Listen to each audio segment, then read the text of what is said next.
And welcome to another edition of Tiger Talk here live at Melvin's Restaurant. I'm Stewart Shelby, joined by Neville Tiger head football coach Jeff Tannehill. And Jeff, welcome back to the show. Always a good time to come back, especially after a home opening win. It's always good after wins, Stuart. You know that. And as long as we're wearing the black and gold, it's going to be a lot better when we have wins. Well, you're right about that. A 29-7 victory over the Leesville Wampus Cats, and that's kind of where we started last week. It wasn't who we were supposed to play last week, but that's who we ended up playing. And that seems to be a common theme throughout the state, throughout this 2020 season. I hate that we missed Ouachita, but Leesville came in and was a tough test there. I mean, I was really impressed with Leesville overall coming up here on short notice too. I mean, it's hard on Neville, it's hard on Leesville. They had to come up on the road. I thought they had a little bit of success moving the football, but overall, defensively as well as offensively, the Tigers came out and were the sharper team. Well, I'll be honest with you. They are a very good, well-coached team. Coach Causey has done a tremendous job down there in his 4 or 5 years, and they've got a good athlete at quarterback, a good tailback, and obviously a big fullback that we got a little mouthful of there the other night. And defensively, they ran a good scheme against us. They mixed the fronts up quite a bit, and they played a 5-man and a 4-man some and used some outside linebackers for some speed. But offensively the other night, I thought we were very physical at the point of attack, which that was something we stressed all week, that we felt like we can overpower them a little bit. And, the left side of our line, especially Will Campbell, Gilberto Quiones, and Landon Sorrell, played outstanding all night along with our tight ends. And, of course, if you were there at the ball game the other night, you obviously saw Timmy Bird and A.J. Allen running up down the field. So yeah, they had some nice carries, you could say, right there. They have some explosive plays. We were talking about in a couple of the keys to the game. Robert Lane was pointing out, they noticed that in the Wassman scrimmage and Neville's ability to get big plays like that off the run game. I mean, it seems like. I'm sure you draw that up every time. Yeah, like the first, second play of the game, you're going to take 170-plus yards. And that's the easy part about coaching, right? Right. Well, as long as you're getting it in the right hands, the right people, it's going to come out good every time. But that just shows you that, right there, our offensive line did a great job the other night. We had, 3 backs. We went over 300 yards rushing. And, the first play from scrimmage, Timmy Bird, explosive as always, ran right behind the tight ends and Will Campbell, and just popped it big. Made a great cutback in the middle of the field for a long touchdown, and that kind of set the tone for the rest of the night, I think. Well, you keep talking about your offensive line, and it definitely was an impressive effort by those young men right there. And let's kind of flip the script just a little bit and talk about some defense. Defense provided you with some big plays. They bent a little bit. Leesville came out with a few things that you probably hadn't seen on film, they, especially from last year. They threw the ball a little bit. Defense bent a little bit, gave them up a few yards and stuff like that, but when push came to shove, they shut them down, forcing 4 turnovers on the night. And Coach Lewis and his staff did a great job. They lined up in a few formations we hadn't seen, and it led to a little confusion early in the game. We adjusted like they always do. Coach Carr and Coach Wise did a great job adjusting secondary, and we slowed that passing game down a little bit. And then they started hurting us a little bit with a run there in the second quarter. We made a few adjustments there, and our linebackers really stepped in there and played big. Lane Blue and Hinton Roberts did an outstanding job tackling tonight, and little old bitty Griffin McGee. He's a hustler, and he's all over the place. He is. I mean, he seems to always have a nose for the football, and he reminds me a lot of our producer right there. He used to kind of go around, and he always ended up around the football. And he's got a knack for it. And some kids just do. Some kids just do. And the 3 you mentioned did as well. But, as we maybe start throwing it into a couple of highlights here, let's start off with one with kind of a guy that's come onto the scene, and a lot of people are starting to appreciate the kind of player this cat is, and that's Dubose. So let's look at here as we look on the screen, and there's Dubose's little breakup right there. Lorenzo, he just got offered this past week to Ole Miss, and I've gotten 4 or 5 phone calls this week about him. He really breaks on the football. He can stop and go. and he's long and lanky and does a tremendous job on covering good receivers. And he did that all night. I mean, very impressed with your defensive backfield I know on Friday night. And they'll be maybe tested a little bit more this Friday. We'll talk about that later in the show, but very impressed with the defensive backfield. And Dubose is just shooting up the charts on a lot of recruiting. He really is. Well, he fits the bill. He's got the size. He's big. 6'1", and he's long-legged, and he runs well. And he has a knack for covering deep routes and quick routes. So, all those things are, he'll start getting more and more offers as long as he continues to play like he's been playing here early on. Well, you force a punt there on your first possession, and you kicked off to Leesville, and then the first play from scrimmage, I mean, just like you drew it up, we go look at it right here.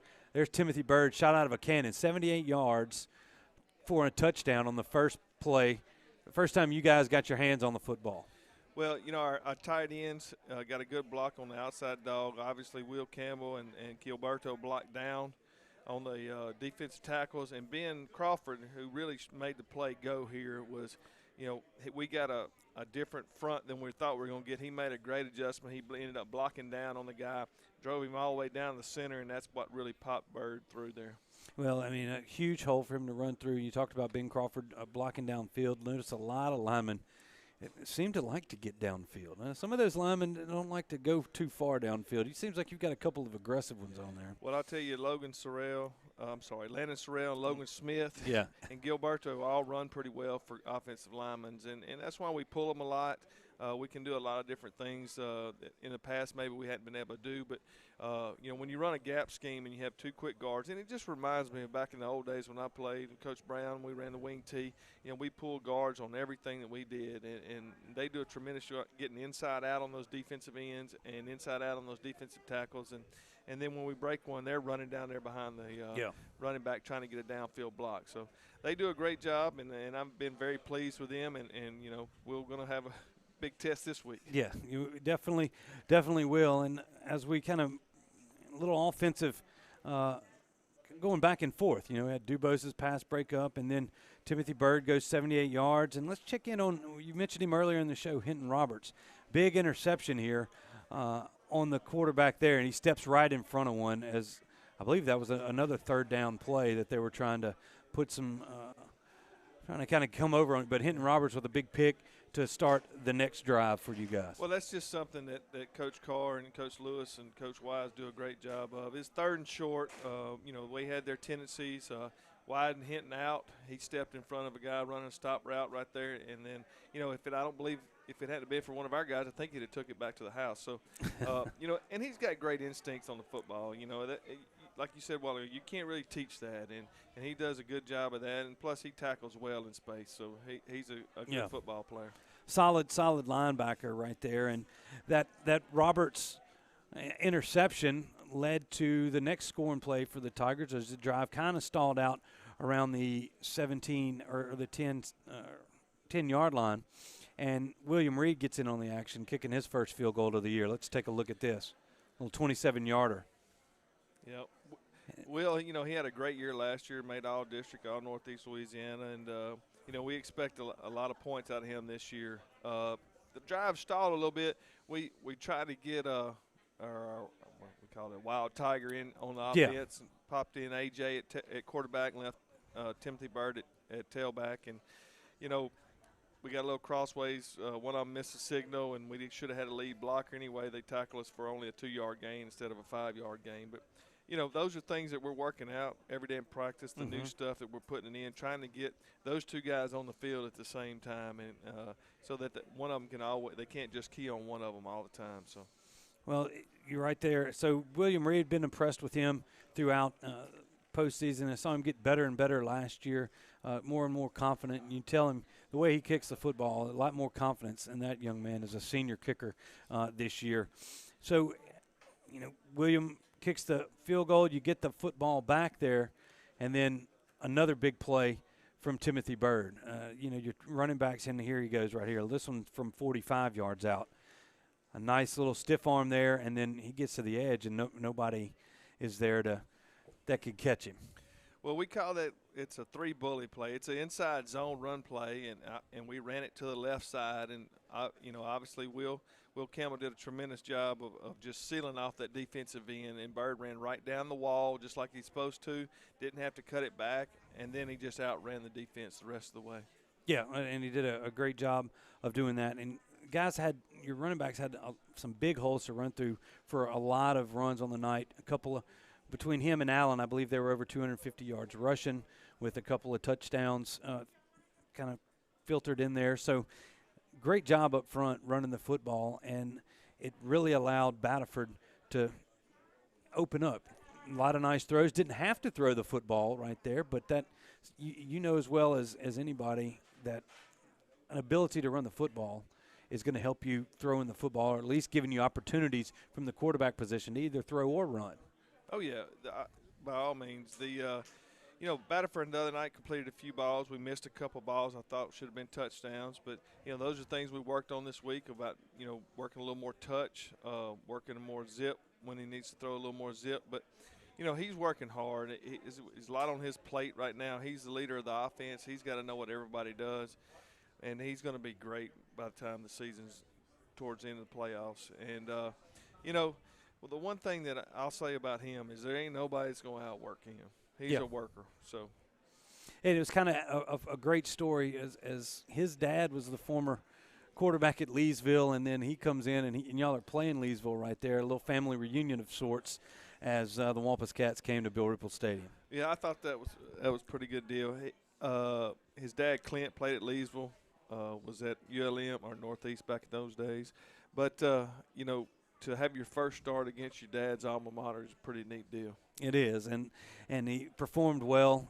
Once again, the Tigers win 29-7 was the final right there. We've gone through about half of the highlights that we've got put in there for you tonight. We're up against our first break of the evening. When we come back, we'll have more highlights from Friday night's football game, as well as talking about the players of the week from the Neville Tigers as selected by their coaching staff over from last week. So stick with us right here on the Neville Tiger Network. This is Tiger Talk with Coach Jeff Tannehill. Thank you, Neville coaches, staff, and teachers for taking care of our family. Now let us at Shell Chiropractic take care of you.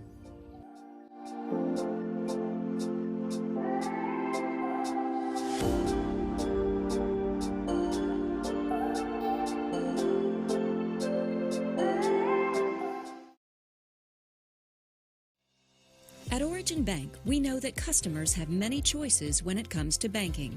We also know that customer service isn't just a department, it's an attitude. The Origin vision is to create unique banking experiences that impact the world around us. And that's why we don't just talk about customer service, we live it. It is our promise to you to treat every customer like the only customer every time. Stop by your local Origin Bank today and learn what it means to bank original.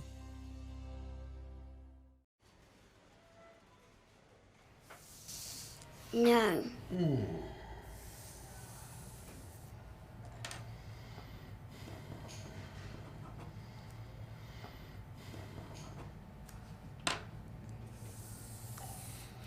Yeah.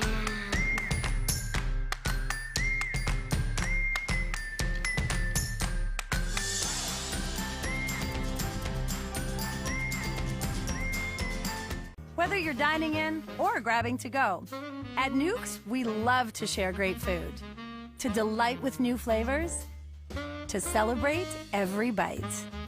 Join us at Nukes Eatery.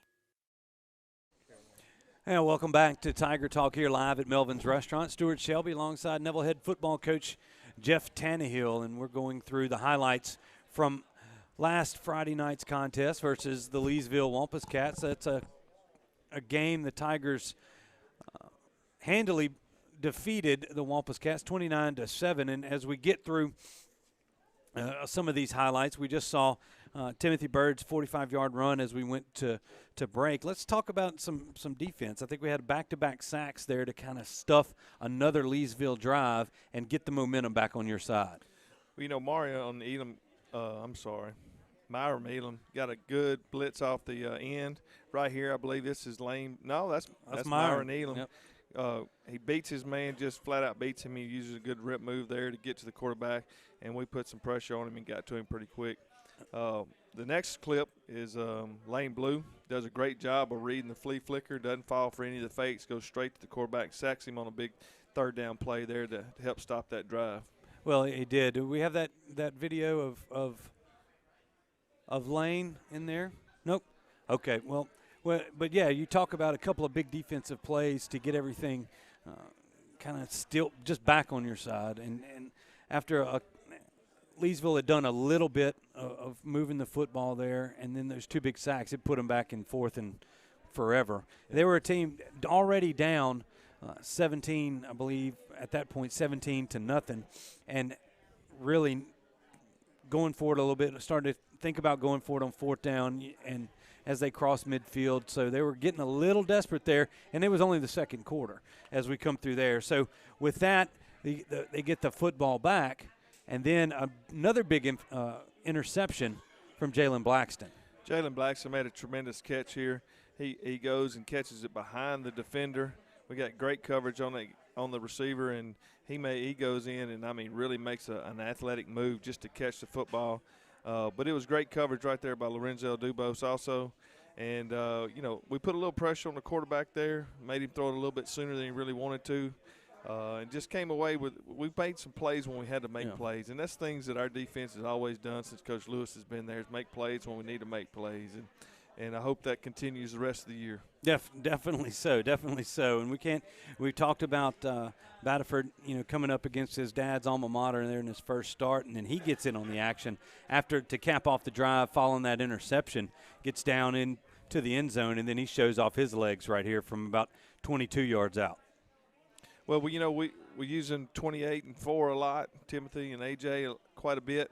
That time we used a little a read play where we read the defensive end there, and we faked it to AJ, and he took it right up the pipe for a touchdown. But that capped off a 95-yard drive, and that was our best drive of the night. I thought we clicked on all cylinders, all of our RPOs. We were hitting on time and in sync, and then our guys were really blocking well up front, and we got a little.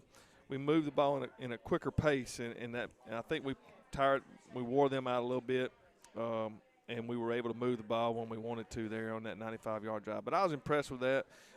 To game one where you have to come out of your own end zone and go 95 yards I thought was an impressive drive, and it was just a little bit before the half too, so that made it a lot better. Yeah, closing out the half with points right there. You got a nice lead going into the half. You'd shut out the opponent that came through there. We get through halftime, come back out, and A.J. Allen gets in on the action for his touchdown right here from 39 yards out. That's just a little old power play. The tight end did a good job of blocking out there. We had a little fake swoosh motion there. Swoosh motion. And then the linebackers went flying out of there, and he hit the hole pretty quick and popped it for a long game. When he and Timothy get in the open field, they're tough to handle out there. They're big-bodied backs, and they've got speed. You can't coach that.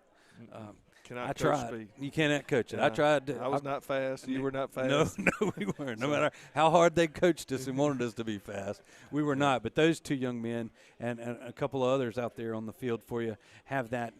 I've been blessed with that gift, and the size that both of those young men have that carry that weight and the speed combo is going to make them pretty dangerous against some opposing defenses. Some of it's God-given ability, but a lot of that's Coach Herndon in the weight room. He does a great job of working with those guys. Our weight room and our weight program is second to none in the state of Louisiana, and he does a great job. He cares about the kids. He does everything in the world to get them ready to play football on Friday night. Definitely does. I'm kind of getting to it firsthand with a kid in the program right there, and I know how sore he is or how – but it's amazing that progression that you see when you really see it from the start to finish. When they get there, now it's like another day. They know what's coming. Herndon works on all parts of the body. He doesn't just bulk them all up. It's trying to be a total athlete out there. It is, and if you watch our defense run around and fly around to the football, that's what our program is built on, speed and athleticism.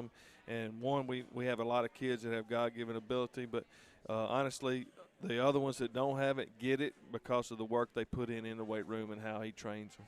Does a good job. So we talked about the plays. We got all the Neville scoring plays. Leesville added a late touchdown there late in the fourth quarter, but the game was never in doubt. 29-7 win. Congratulations on that.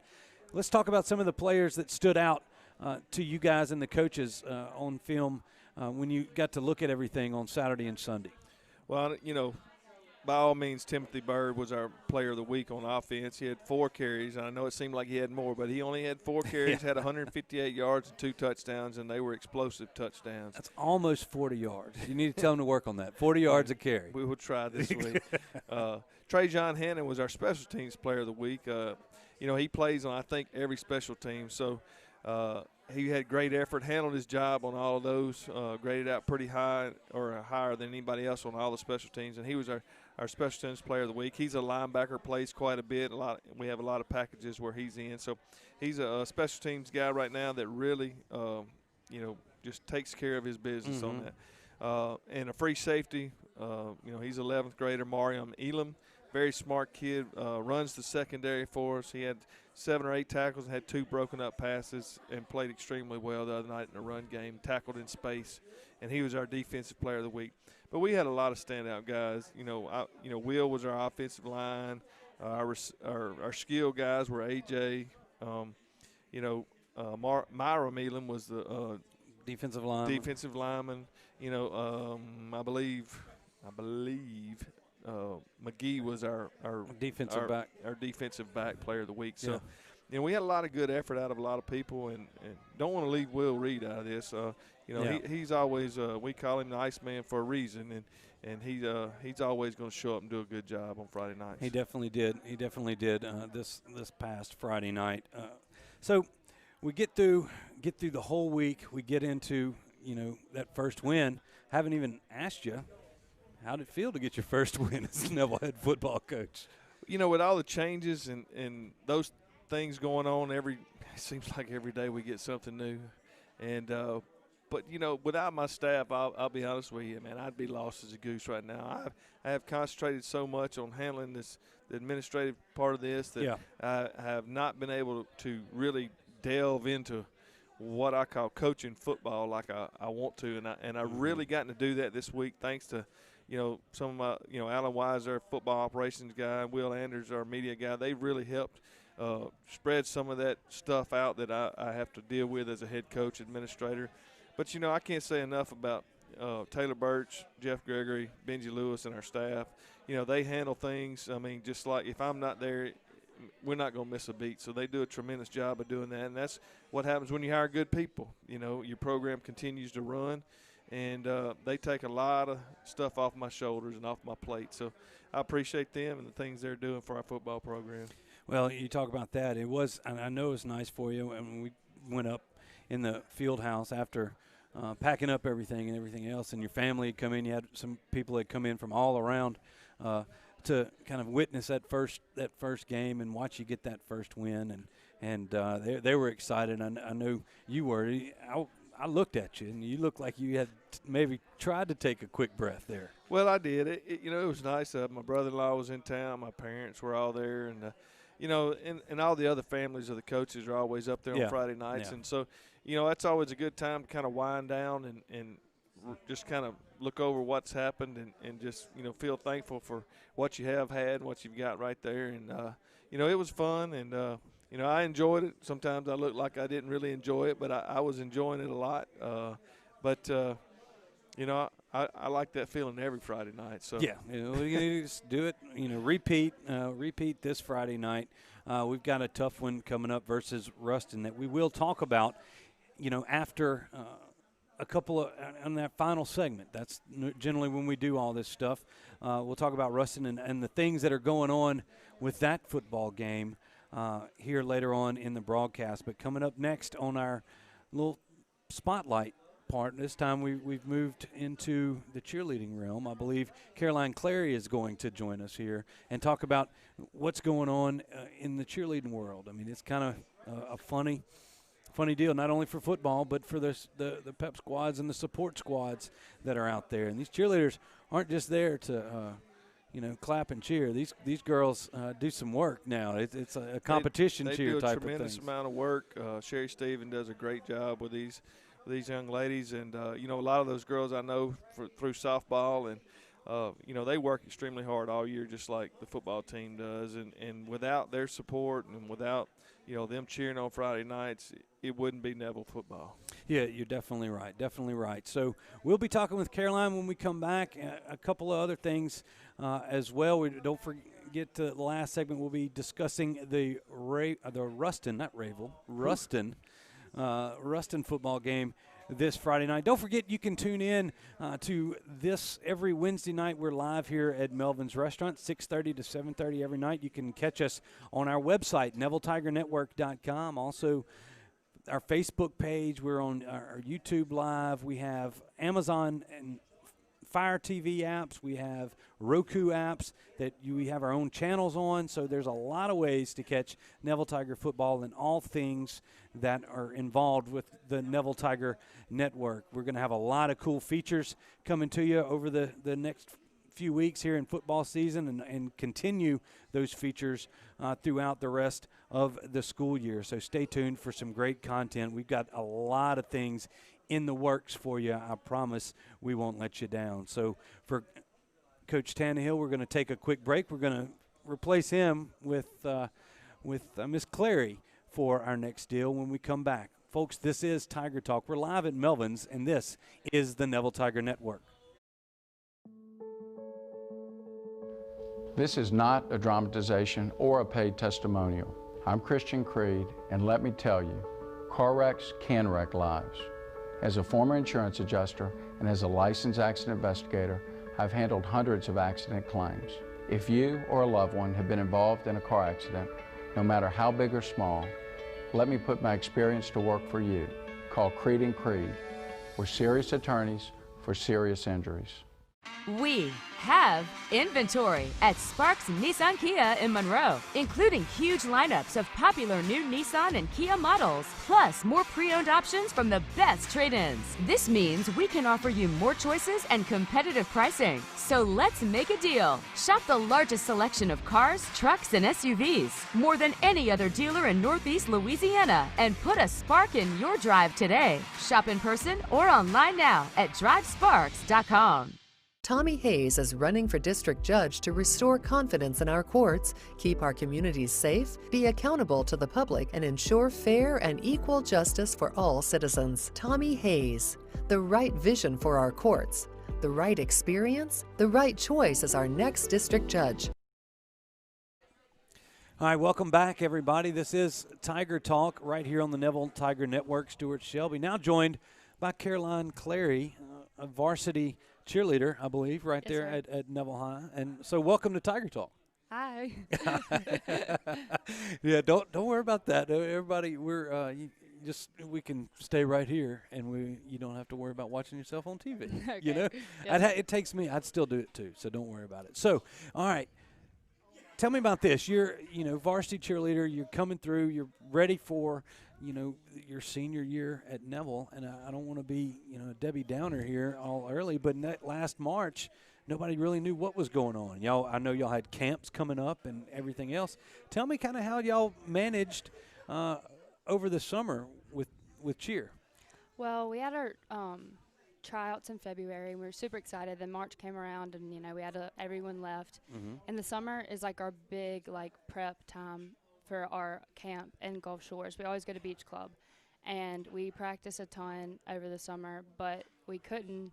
Yeah. And we were still planning on trying to go to camp, and so then once we were able to have practices again, we just, we were outdoors, had masks all spread out, but it was just so difficult. And then we just decided to not go because several other schools dropped out, and so we did a little home camp, and it was really fun. We had the USA staff come to Neville. It was like a 2-day thing, and we, competed. We we did all what we would normally do. It was just much smaller, and it wasn't the same, but it was kind of special for it to be different. And, we all got really close, and that's what camp's really about. The freshman meeting, and, everyone getting to know each other for the new season. Well, kind of gelling as a team. I mean, Yes, that's sir. what everything is about. And I've noticed all y'all working out in the lawn in between the school and the stadium every afternoon, and I've seen y'all out there up for a lot of the summer too, and socially distance, all this thing. And is it now becoming more of like kind of an old hat? I mean,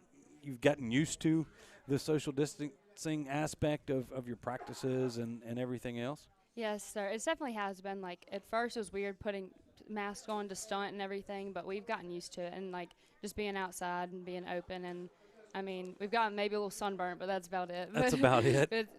We've gotten used to it, definitely. Well, that's good. So, there's a lot of cheerleaders. When I went to Neville back, like almost 26 some years ago, we had 8 cheerleaders.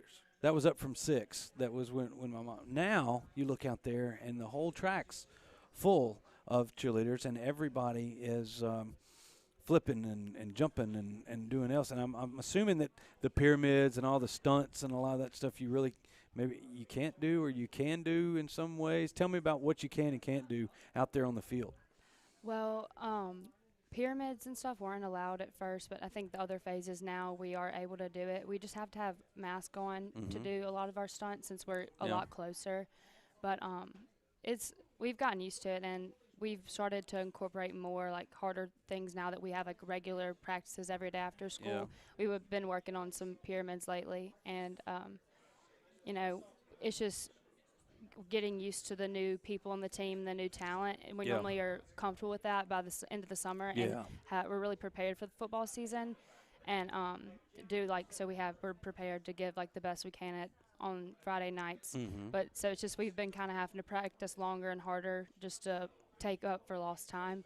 But it's been pretty normal. We wore our mask last Friday on the sidelines, but we're more spread out and stuff, so it wasn't too different. There's definitely less people there, but that was about it. Well, you talk about that. You're doing a great job out there, especially, you get to finally get out there. I mean, there was a point where you didn't know if we were going to have any football season or any of this stuff, and hopefully we're all hopeful that we can have pep rallies back again and all that. But, the cheerleading squad is definitely part of the tradition rich history of Neville High School between y'all and the Bengals and the Tigerettes and the Flag Corps. From throughout the game, there's a lot of attention out there on you guys, and I know that, or you gals, I'm sorry, but it kind of fuels on the football team. It definitely, to me, makes a difference. And you help get everything kind of moving. And you talked about the socially distant crowds that we've had. So it's, I think, a lot more responsibilities on y'all this year than we don't have as full of stands out there, Yeah, it's definitely like one of the best things about Neville Cheers, like the tradition that is carried with it. There's so many people in the stands that have been where you are several years ago, and like we've kept so many things like the same for forever, like the big palms and like Tiger Rag and everything. And I think that's also why our squads have grown so much, because people really like just get attached to that tradition and like how it runs through the family, and how like just football and like all of Neville works, and cheer and Bengals and all of the spirit groups are just such a big part of that. And it's been different kind of changing, but we still just try to keep like the tradition rooted and all do it. Well, yeah, my mom was a varsity cheerleader back in the 60s, and she had 3 boys, so she couldn't realize her dream of being a cheer mom at Neville. So unfortunately, she had to settle for a couple of football players and a baseball player. So, that's the way that kind of went down. So tell me about school. How's everything going there? Have you decided where you're going to college? Do you have any idea or anything? Or I'm not going to put you on the spot, but anything post high school, you started thinking about that? Well, I've started on a few of my applications for sure. I was planning on over the summer doing some college tours at like LSU, Auburn, Mississippi State, those few places. But a lot of it got switched to virtual. Yeah. So, yeah, but hopefully I'll be able to go to some in-person stuff. But I submitted mine to Mississippi State and LSU already, and I'm working on my Auburn one. But hopefully I'll just see. You're trying to stay in the SEC, is that what you're yes, saying? sir. Yeah, I got it. Yeah. I'm excited, but I just don't want to wish away senior year too fast. So I understand. Hey, make it last as long as you can. You only do it once. Yes, for sure. So it's a special year, and I'm glad to see that y'all are making it that way, no matter what the odds are faced in front of you. And that I seem to see that's a common theme with all the students that I come across, and especially the seniors. I think that our parents are probably maybe worried about it a whole lot more than maybe the kids are. And I mean, the kids, y'all seem to be very resilient and being able to make the best out of whatever situation you're dealt. And I applaud y'all for going through there, because you could easily tuck it in and throw your hands up in the air and say, this is horrible, I hate this. But y'all seem to, everybody has a great attitude about this, and I think that says a lot about y'all as people and as students at Neville. So we're not going to let just something like this get in the way of us doing what we were set out to do. So the time off, the whole quarantine, I think really put everything into perspective, how much we cared about just like school and football and cheer and Bengals and everything. And so coming back, I don't think anyone really cared what we had to do. We just wanted to be back and get those memories and be with everybody. And our teachers and everyone has had such a positive outlook on everything, and they've made it a lot easier, because it's different. It's hard for everybody. The teachers, everything's students, changing. Everything. We're all just working together and just wanting to, be grateful that we are in school and that we are able to have football games and whatever. So yeah, you have some social aspect. High school's about that. Yeah. I mean, it's four of the best years of your life for a lot of people, and it's everything. It's the school, and it's the cheer, and it's being going to hanging out at lunch, to going wherever, working in the office. I remember a couple things like that, and then playing on Friday nights or whatever else. So glad everybody's that you're getting to do that. That's the thing. Be grateful for what we've got, and I believe y'all are. So for sure. Thanks for keeping up that spirit. The Neville Tiger spirit, if you will, and congratulations on doing a great job here. Thank on your you. First interview. Thank you. Right here. Yeah, Caroline Clary, everybody, senior varsity cheerleader, as part of our senior spotlight here on Tiger Talk this evening. Thanks for being here. Good luck for the rest of the season, and hopefully we'll see you out there. All right, folks, when we come back, we're going to be talking about the Ruston Bearcats. That's who Neville's taking on this Thursday night at Eddie G. Robinson Stadium in Grambling, Louisiana. We'll tell you how we got there when we return. This is Tiger Talk on the Neville Tiger Network. Stop into Central Station. We have many convenient locations ready for you. Stop in to rest, fill up on gas, and grab a great bite to eat. Central Station locations offer clean restrooms and easy access. Stop into Central Station today. From her start as a prosecutor in Monroe City Court, maintaining law and order in Northeast Louisiana's largest city, to serving as Monroe's chief legal advisor as its city attorney, Angie has the knowledge needed to ensure our courts are fair and accountable to the public. On November 3rd, please vote Angie Dio-Sturtevant for our next district judge. Thank you, Neville coaches, staff, and teachers for taking care of our family. Now let us at Shell Chiropractic take care of you.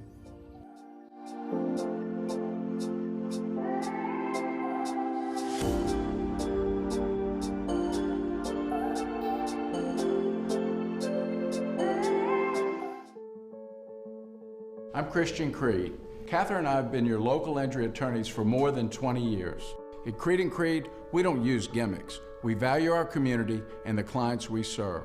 When you see a Creed & Creed ad, you know it's real. Real clients, real results, and no fine print. Don't be misled by out-of-town attorneys using dramatizations or paid testimonials. If you've been involved in an accident, call Creed & Creed today. At Origin Bank, we know that customers have many choices when it comes to banking. We also know that customer service isn't just a department, it's an attitude. The Origin vision is to create unique banking experiences that impact the world around us. And that's why we don't just talk about customer service, we live it. It is our promise to you to treat every customer like the only customer every time. Stop by your local Origin Bank today and learn what it means to bank original.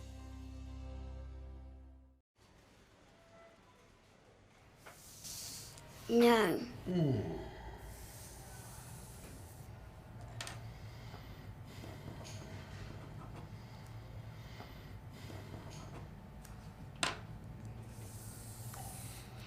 Yeah.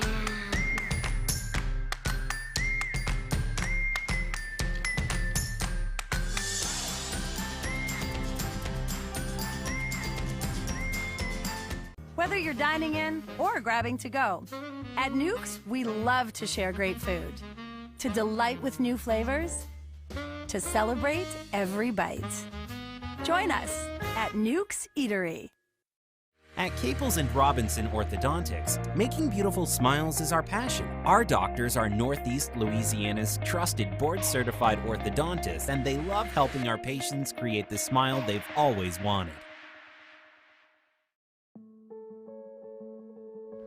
This is not a dramatization or a paid testimonial. I'm Christian Creed, and let me tell you, car wrecks can wreck lives. As a former insurance adjuster and as a licensed accident investigator, I've handled hundreds of accident claims. If you or a loved one have been involved in a car accident, no matter how big or small, let me put my experience to work for you. Call Creed and Creed. We're serious attorneys for serious injuries. We have inventory at Sparks Nissan Kia in Monroe, including huge lineups of popular new Nissan and Kia models, plus more pre-owned options from the best trade-ins. This means we can offer you more choices and competitive pricing. So let's make a deal. Shop the largest selection of cars, trucks, and SUVs, more than any other dealer in Northeast Louisiana, and put a spark in your drive today. Shop in person or online now at drivesparks.com. Tommy Hayes is running for district judge to restore confidence in our courts, keep our communities safe, be accountable to the public, and ensure fair and equal justice for all citizens. Tommy Hayes, the right vision for our courts, the right experience, the right choice as our next district judge. And we're back here in Tiger Talk, live from Melvin's Restaurant here on Oliver Road in Monroe, as we are every Wednesday night from 6:30 to 7:30 right here on the Neville Tiger Network. Come on out, enjoy a fine meal. Melvin and Diane McCoy do a great job of hosting this, and they've done that for years and have been serving food to the good people of Monroe for as long as I can remember. Well, I've got a lot of history here. This is where I met my wife. Not this building, but the old building. I met her for the first time. Yeah, we both worked at Melvin's. And so I have a lot of history. That's right. They've always been great Neville supporters, and every Wednesday night she's got something sweet up here. Tonight it's chocolate and vanilla cupcakes. Yeah, I'm looking forward to that. I think my kids have had 3 or 4 apiece. Well, they better tell them to slow down, because Stewart's going to want one here before all things this thing's over. So, okay, Ruston. Been playing them every year since 1931. Second longest rivalry in the state, next to Homer and Haynesville. Surprisingly, still fairly even. I believe it's 49, 42, and 1, or something like right around in there. And last time we were at Ruston, as a Tiger fan, it wasn't pretty. It was not. One of the worst defeats in the school history that night. They got the best of us. They had a very good football team that year. They did. We did not play very good that night, and and it showed on the scoreboard. And we rallied the troops, and in the next couple of weeks we got a whole lot better real fast, and we got really good towards the end of the season. Had a great run all the way to the semis. Got beat by Carr in the semifinals. So, those kind of things happen early. Sometimes it takes those to wake you up and have a good year. So. I hope we don't have to go through one of those by any means, but I just want to talk about this rivalry, Ruston. Coach Ball and I thought it was very important. Way back when they started talking about the season being shortened and all those things, and And so we both got together and found out, that we both had an away. I don't know if they had a home or away or whatever it was, but anyway, we found that week 4 would be perfect for both of us to play if we could talk our opponents into playing. So, we talked, had a good talk to our opponents. They end up playing each other. We end up getting Ruston, and so we could continue to keep the streak alive. And that was important to us, and it's an important game to all of the communities over there in Ruston. And it's always been a good football game all the way back to Hoss Garrett, Coach Rupel. It's just been a tremendous rivalry for a long time. Yeah, the Tigers have played, and Bearcats have played each other with state championships on the line, Burston state championships on the line, district championships on the line. It always seems like something's kind of on the line when you square up with the Bearcats. Now, with them being in 5A and 4A, this is just a rivalry game. I mean, it's a sense of pride for not only your program but for theirs. I remember the reaction a couple years ago over there. Then you returned the favor when they came over here last year, and now the first time this rivalry has happened at Grambling State University at Eddie G. Robinson Memorial Stadium there in Grambling. Let's talk about how we kind of got there as a venue. Well, obviously COVID had a lot to do with that. Yeah. Ruston and Neville both, we were at 25% capacity. Coach Ball felt like that, we needed as many people to come watch this football game as possible. You can talk about ticket sales or whatever. When you have, up to, we've had crowds of 8,000 or 9,000 people here at Neville watching us play Ruston. I know back when I played and when my brother played and Coach Rob and them played, all those guys, there was always a big crowd. And when it got playoff time, it was even bigger. So, there's a lot of people that you don't hardly ever see that show up for the big games. Yeah. And Coach Ball thought that, we need to allow all those people to come in. So, we moved it to Grambling. I thought it was a great idea. I've never played there, but, they say it's down in a hole. Coach Wright. It is. Coach Wright played quarterback there. He's one of our assistant coaches. And, he said, Coach, you got to make sure we get up out of that hole because when you go down that hole, you got to make sure you come out of there because that's their saying over there at Grambling. And so, it's going to be a great atmosphere. They've got a new turf field over there, and they've improved their facilities quite a bit. And, and we can get as many people as we want in there just about. Yeah, I went by there and talked today with some of the guys there in the facilities and Alan Blakeney and his video production crew over there, and they've really done a number. It's been a while since I've been to Grambling. I haven't called a game in there, and it's been the early 2000s, 2003, 2004, and it had changed a lot over there. You can tell some good things are going on over there.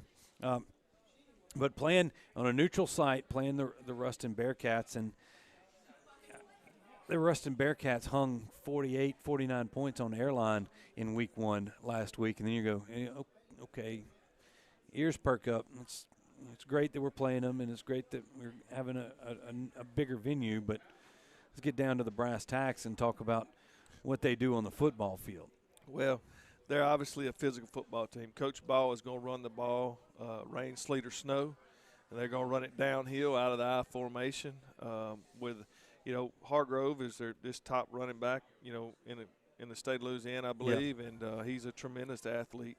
They've also got another cat that's I think he's number 9 or number 8. They're almost the same identical number, and he's a hard downhill runner also, played a lot last year against us. They use their physicality to push you around. They've got a big fullback and a big tight end, so they're going to run with the fullback towards the tight end quite a bit, whether you like it or not. Yeah, that's what they're going to do. They play smash mouth football, and they are good at it. The one thing that we have really preached all week to our kids is we're going to have to be physical back at them, and I think that's something that we're used to. We've played in a lot of physical football games over the years, and these kids have been in a lot of them themselves. And so, defensively we're going to be tested. Coach Lewis is, we've got to be able to stop the run first, otherwise they're not going to stop the run. And then that just boils on right to our offensive side of, their defensive line is probably their best part of their defense. And so in order for us to run the football, we're going to have to be physical up front and move those defensive tackles that are so big and physical and fast, in there. So the keys to the game on this is if we can block their defensive tackles and stop the run, we're going to have some success Friday night. They talk about, with Hargrove there, and he has a little bit. He's a little banged up, maybe going into this Thursday, and you never want to see that happen for anybody on a field. But the quarterback, I believe C.J. Willis's little brother. We saw C.J. play quarterback a couple years ago for the Ruston Bearcats, and I'm sure if he's anything like his brother, he's a good athlete and a good football player. He is a good football player. They use a lot of play-action pass, which is, they get him out, roll him out right and left, and he's a good decision maker, and he'll run the football sometimes, in which I'm sure Coach Ball likes that. But they do a tremendous job of coaching their kids, and those kids respond to Coach Ball. I mean, he's done a great job in his 4 or 5 years over there. And, they've got the best of us a couple times, but, we got them last year, and we plan on doing that again this year. Well, and we hopefully that's the case. But when we talk about Coach Ball, and you mentioned him, and I've noticed over the past 4 or 5 years a resurgence in that program, where it kind of fluttered a little bit there in the 2000s and early 2010s, after kind of trying to refine its identity over there at Ruston High School. And for whatever reason, it was, but it seems like the community is back on the side of Ruston High School. The Bearcats, you saw it. I've seen it in the fans, in the support when I go over there and see those people and the support around it. And then the kids that are coming back to the high school in Ruston. Maybe it moved around to a few of the private schools around there, but now they're back and committed. We see it all the way down in the 10, 11, and 12-year-olds from baseball and softball and all of that, and just a lot of pride going back into the city of Ruston, and it shows in that high school. And I think Coach Ball has had a big part of that. He has. He's done what we've been doing for years and years. He went back to the community. He went back to working with the junior highs. He went back to working with the gray-white teams, and he's gotten a little leg up on that, and he's gotten all those old Ruston families to buy back into Ruston. Mm-hmm. And on top of that, he does a great job coaching. And so, he does a great job. His staff does a tremendous job. Yeah. And in a 5A program is what I call glorified as Ruston is. Yeah. That they want to be back on top. And when they play Neville, if they can beat us, they feel like they've gotten back on top. And for us, as we beat Ruston, we feel like we've gotten back on top. You're going down there, and you talk about their coaching staff. Coach Ball has had it's kind of mirrored Neville. I mean, over the last 4 or 5 years, hadn't lost too many people, had a lot of turnover on his staff, but he did have a key addition as one young man retired from the Bills, and he's a defensive coordinator. And I can't not talk about this, but Kyle Williams is like still in his prime. I mean, heck of a golfer, the biggest good golfer I've ever seen in my life. I mean, he can flat-out move a golf ball. But other than that, I'm sure he knows a little bit about defense as well, and he's the defensive coordinator there for the Bearcats. And there might be another familiar name you might not know who's over there as well. Well, Kyle Williams was a tremendous athlete at Ruston. Played at LSU, went on to the pros, made All-Pro 4 or 5 times. A tremendous beloved athlete. In the city of Buffalo. Oh, man, they love him up there. And they love him in Ruston, Louisiana, too. Yeah, yes, they do. And I think that was a feather in Coach Ball's cap, getting him back over there to be the defensive coordinator. And they are, they're playing a 4-2-5 defense, just like we played forever here at Neville High School. But they've got a little extra over there. They got one of my former classmates, teammates, Louisiana Tech Bulldog. Rocky Kingery played quarterback here at Neville and defensive back, and he was a tremendous athlete too. He was also the defensive coordinator for Coach Coates here in the '95 season. So, all of those things, Neville seems to always just come right back around and make their way into another good, successful program.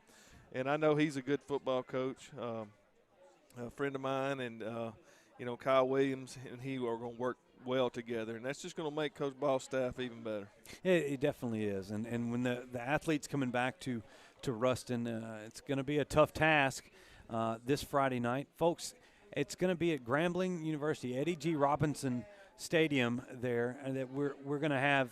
I think there's still one more chance you can buy some tickets tomorrow morning at the ticket office. They're $10 a piece. Grab your ticket. Get to Grambling State University next Friday night. Games at 7 o'clock. Neville versus Ruston. Trying to beat the hurricane. This is what we get to deal with this week. It's another hurricane. So we've already had one this week or this month. And Delta? Are we on Delta? Well, we've gone they through ran the out of entire- names. They ran out of names, so now we're at Delta. So Hurricane Delta, we hope everybody we joke about it. We want everybody to stay safe. If you're in the path of this thing, but all games, they're playing football games on Wednesday nights here in Louisiana. I mean, this is 2020. I mean, that people that just said, hey, let's play today, Tuesday, and they're playing on Wednesday. Like, all right, let's play tonight. Carr's playing Wednesday night. I believe they're playing Catholic in Carr, and then St. Thomas More is playing Walker, I believe. That's tonight as well. So there you go. That's a short week for sure. It's exactly. So at least we're going to be playing Thursday night. No game Friday, but we'd like to see everybody that could possibly get to Grambling get over there and root on the Tigers. If you can't make it, you can watch it right here on the Neville Tiger Network. So don't forget that. We have the www.nevilletigernetwork.com. We'll be live on YouTube and Facebook as well. And just search Neville Tiger Network on some social media apps. You'll find us and search us on the World Wide Web, and you'll find us there as well. Coach Tannehill, like every Wednesday night, thanks for taking your time to come out here and talk to us and as well as the fans. So good luck this Friday night. Thanks, Stewart. And I want to thank all our sponsors for helping us with this. Oh, yeah. I mean, without them, this would not even be imaginable. And when those people came to us and talked about doing this, it was just unbelievable that we're able to get this done and show our games and show our kids on Friday nights and Thursday nights and Friday nights on whatever night they're playing on the World Wide Web. So we're happy to do it, folks. For Coach Tannehill and Will Anders and Brett Braddock back there, for Jerron Strickland helping us out a little bit in production here. A lot of people it takes to put on this production, and I thank every single one of you, including, like you said, our great sponsors we have right here on the Neville Tiger Network. For Jeff Tannehill, I'm Stewart Shelby. This has been Tiger Talk live from Melvin's Restaurant right here on the Neville Tiger Network.